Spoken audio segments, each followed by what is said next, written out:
صلون علی النبی یا ایھا الذین آمنوا صلوا علیہ وسلموا تسلیما الصلاۃ والسلام علیک یا سیدی یا رسول اللہ الصلاۃ والسلام علیک یا سیدی یا حبیب اللہ الصلاۃ والسلام علیک یا رحمۃ للعالمین وعلی آلک واصحابک یا خاتم النبیین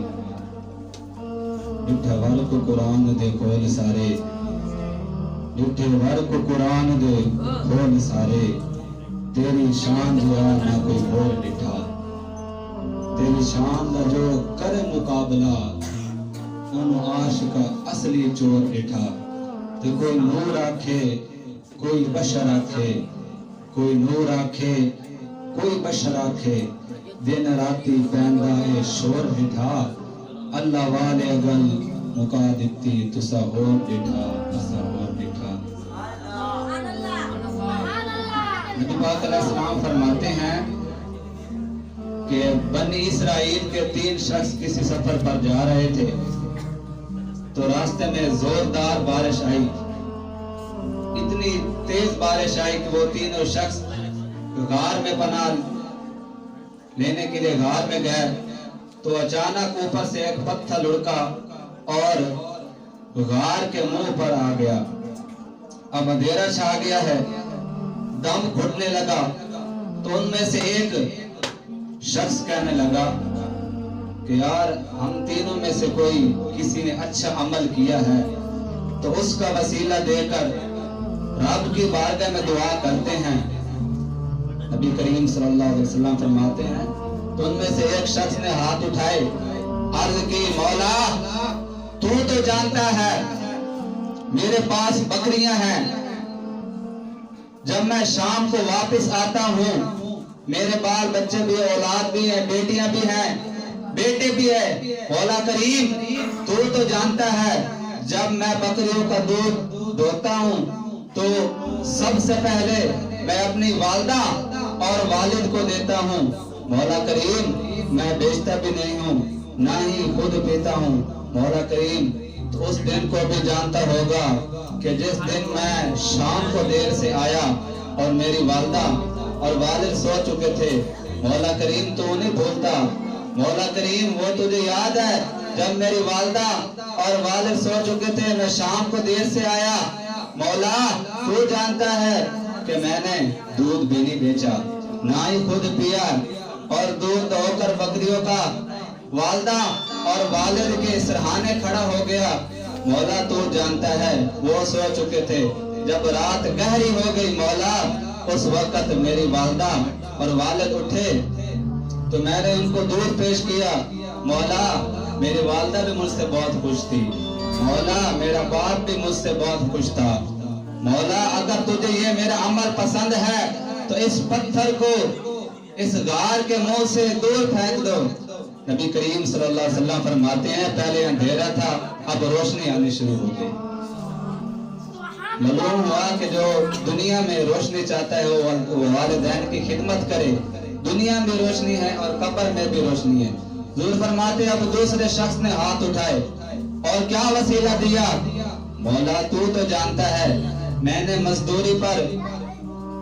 کافی بندے رکھے ہوئے، ڈھیر سارے بندے رکھے ہوئے ہیں، مولا تو جانتا ہے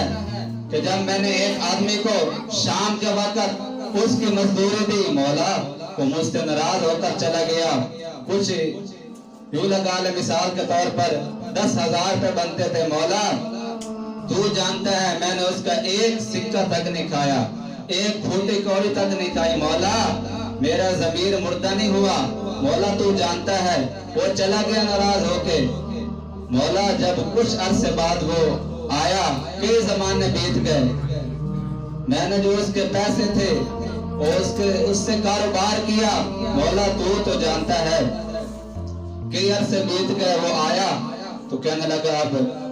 میں غریب ہو چکا ہوں، اے صاحب اب میں غریب ہو چکا ہوں مجھے پیسے عطا فرما دے، تو صاحب کہتے ہیں کہ اتنے درجن بکریاں بھی تو لے جا، اتنے درجن اونٹ بھی تو لے جا، تو وہ بزرگ فرمانے لگے کہ کیا تو مجھ سے مذاق کرتا ہے، صاحب فرمانے لگے میں مذاق نہیں کرتا، تو ناراض ہو کے چلا گیا تھا، تو میں نے وہ تیرے پیسوں سے کاروبار کیا، اتنی گائے بھی تیری، اتنی اونٹ بھی تیرے۔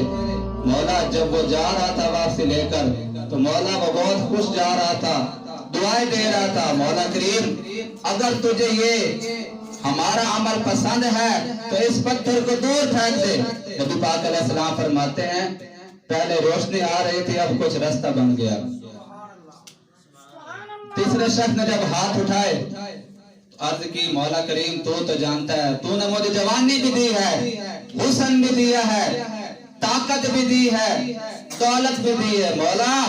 تو نے اتنی دولت دی ہے، میں چاہتا تو مولا ایک ایک دن میں معاذ اللہ 4 عورتوں کے ساتھ بدکاری کرتا۔ مولا کریم میں اتنا حسین جوان تھا، عورتیں خود میری طرف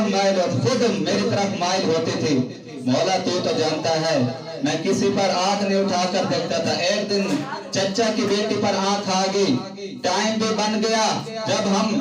مکان میں اکیلے تھے تو جب میں اس عورت کے پاس گیا تو مولا تو اس عورت نے کہا اللہ سے تو ڈرتا نہیں؟ اگر مسلمان ہوگا تو کہے گا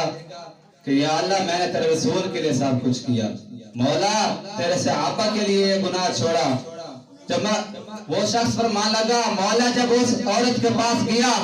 تو وہ عورت کہنے لگی کہ کیا ہے بندے تو رب سے ڈرتا نہیں؟ حضور فرماتے ہیں جب اس شخص نے یہ وسیلہ دیا نا کہ یا اللہ تجھے یہ عمل پسند ہے تو اس پتھر کو دور پھینک دیا۔ حضور فرماتے اللہ پاک نے اس پتھر کو دور پھینک دیا اور وہ راستہ کھل گیا۔ میرے بھائیوں، میرے اسلامی بھائیوں، ہمیں بھی چاہیے کہ کوئی ایسا عمل دنیا میں کر لیں جو دنیا میں بھی جس کا وسیلہ دے کر ہمارے مشکل حل ہو جائے اور آخرت کے لیے بھی ذریعہ نجات بن جائے۔ میرے دوستو کچھ عمل کر لو، کچھ عمل ایسے بچا لو، 2-4 آنسو رب کی بارگاہ میں بہا لو، ورنہ قبر مشکل ہے۔ پتہ تو اس وقت لگے گا جب ہم قبر میں جائیں گے، میدان حشر میں ہوں گے۔ اللہ عز و جل کی بارگاہ میں دعا ہے کہ جو کچھ سنا اس پر عمل کرنے کی توفیق عطا فرمائے۔